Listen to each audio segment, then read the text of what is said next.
حالا ماه شریف رمضان ادامه دارد.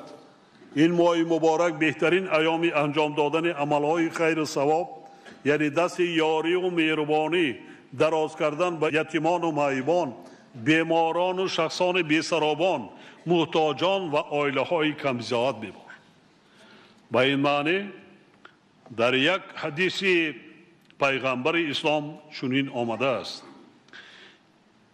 بهترین و با ارزشترین صدقه آن است که در ماه رمضان انجام گیرد.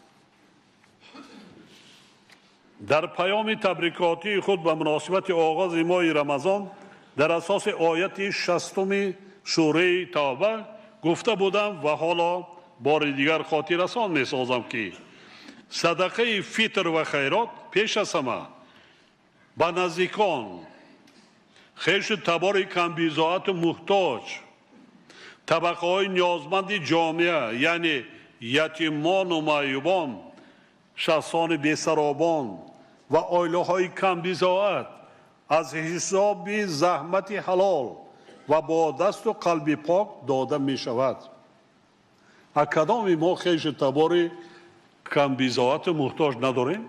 از هر یکی مای شما اول کی امید دارد خویش تبار نزدیک از خود نروید؟ وقتی که خدای تعالی رزق روزیتان یگان با کدام راه واسطه داد، از خود نروید. هر یک بلندی با پستی هم دارد.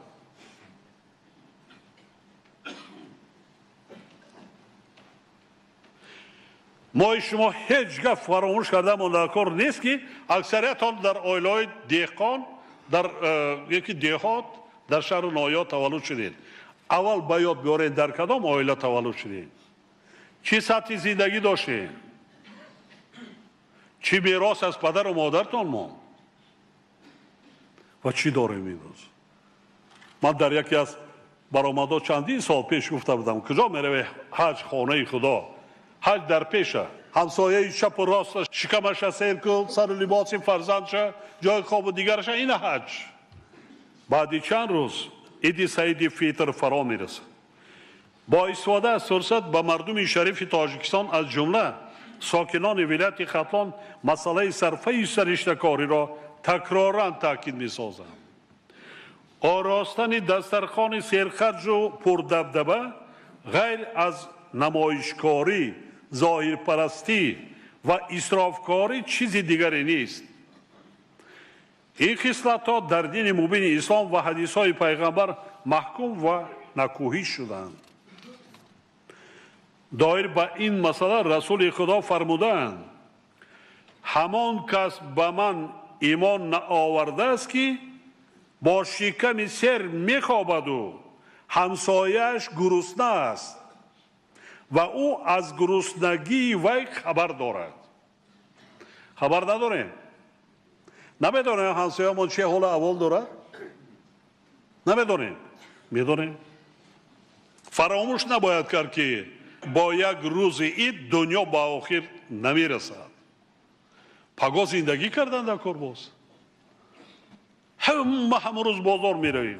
در تمام دولت‌های اسلامی مسلمانی من آن چیزی که با چشم سر دیدم تا 60% محصولات را در ماه شریف رمضان ارزان میکنند، نرخ‌ها را میفرارند.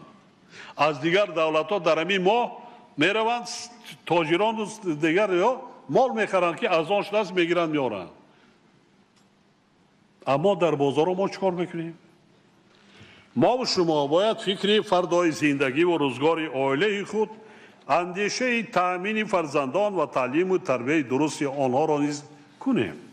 رئیسای جماعت ها هستند، رئیسای نایا، در یک جایگی رئیس ولایت، هر یک جماعت ده محله حساب کنید چند یتیم، معیوب، کمبیزاعت، عائله بی‌سرپناه است.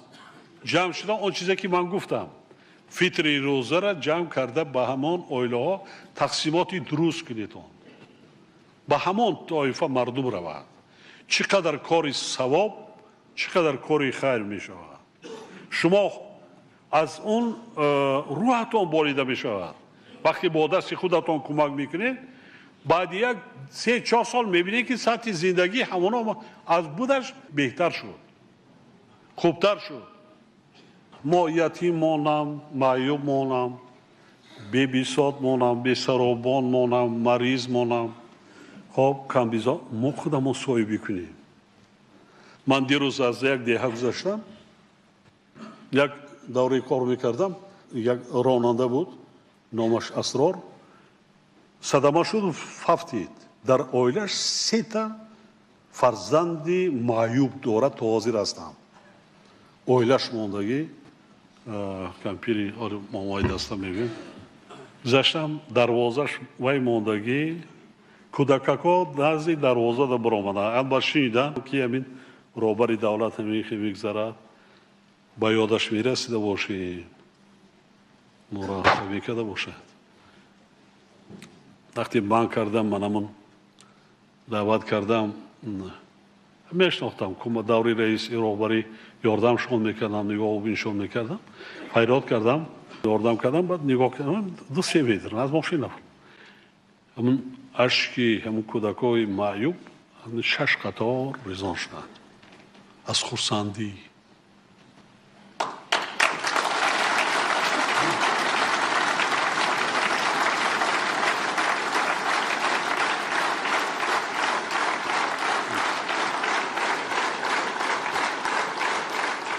هر یک انسان، هر یک فرد مومن مسلمان در زندگیش کند کار ثواب و خیره.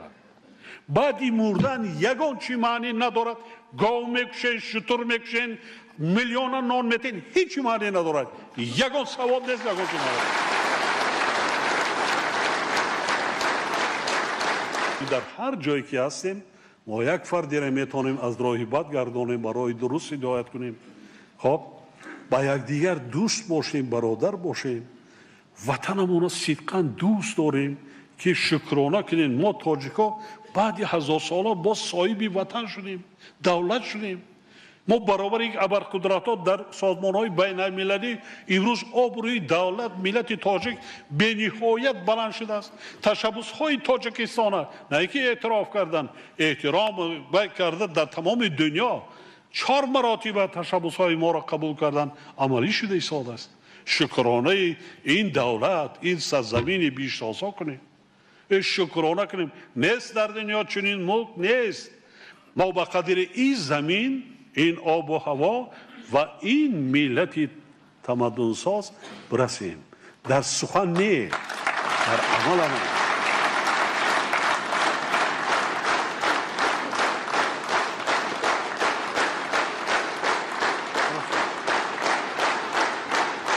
سلامت باشید.